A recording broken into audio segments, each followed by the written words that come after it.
ఓం శ్రీ దుర్గాయ నమః.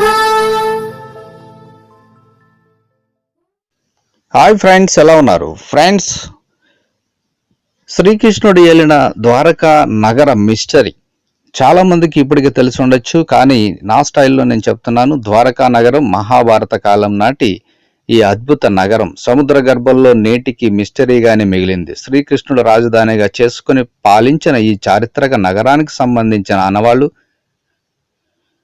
గుజరాత్ సముద్ర తీరానికి సమీపంలో ఉన్నాయని కొంతమంది బలమైన నమ్మకం. అందుకు తగ్గట్టుగా పలు పరిశోధనలోనూ కొన్ని ఆధారాలు బయటపడ్డాయి. అయితే అది అందరూ అనుకుంటున్నట్టుగా వసుదేవ కృష్ణుడు నిర్మించిన ద్వారకా నగరమేనా? సముద్ర గర్భంలో నేటికి చెక్కు చెదరకుండా అలానే ఉందా? ఇటువంటి అంతుచిక్కని ప్రశ్నలు ఎన్నో ఉన్నాయి. నీట మునిగి ఉన్న ద్వారకా నగరానికి మళ్లీ నిర్మించడానికి చర్యలు తీసుకోండి అంటూ ప్రధాని మోదీకి బీజేపీ ఎంపీ సుబ్రహ్మణ్య స్వామి లేఖ రాయడంతో ఈ అంశం మరోసారి తెరపైకి వచ్చింది.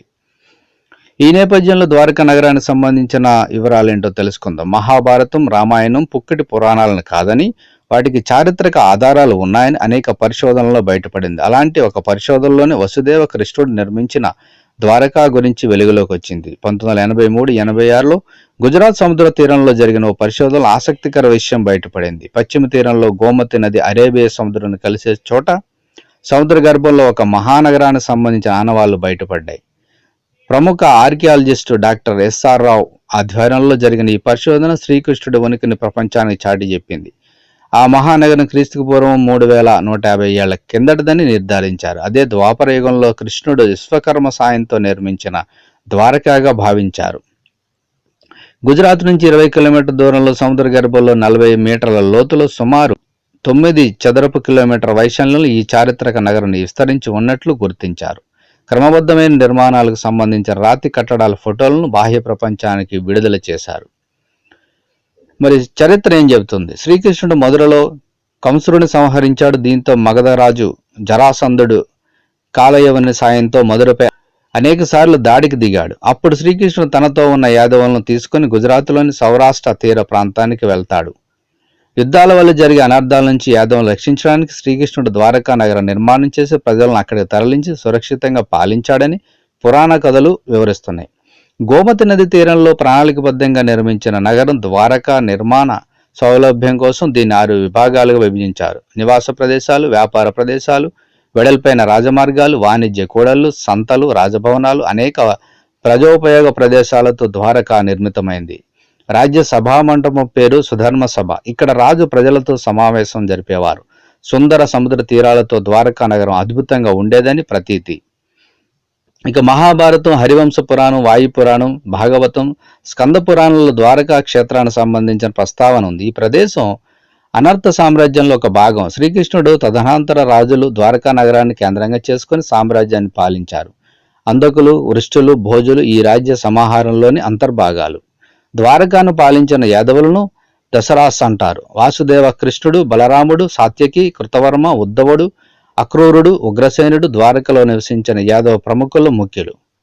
మహాభారత యుద్ధం క్రీస్తుకు పూర్వం 3138లో జరిగింది. ఆ తర్వాత 36 ఏళ్ల పాటు శ్రీకృష్ణుడు ద్వారకలో నివసించాడు. కృష్ణుడు అనంతరం యాదవ రాజులు పరస్పరం తమలో తామే కలహించుకోవడం వల్ల సామ్రాజ్యం పతనమైనట్లు చెబుతారు. శ్రీకృష్ణుడు 120 ఏళ్లు జీవించినట్లు చరిత్ర చెబుతుంది. ఆయన నిర్యాణం చెందగానే సముద్రంలో భారీ ప్రళయం వచ్చిందట. ఆ సునామీ ద్వారకాను ముంచెత్తిందని చెబుతారు. సాగరం ఉవ్వెత్తున ఎగసి వస్తుంటే తాను చూశానని మహాభారతంలో అర్జునుడు కూడా చెబుతాడు.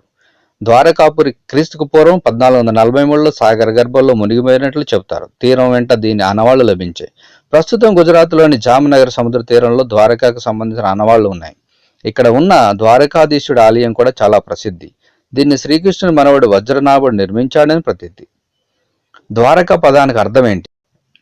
ద్వార అనే పదానికి సంస్కృత భాషలో వాకిలి, ద్వారం అనే అర్థాలు ఉన్నాయి. ద్వార అనే ఆధారంగానే ఈ నగరానికి ద్వారకా పేరు వచ్చిందని చెబుతారు.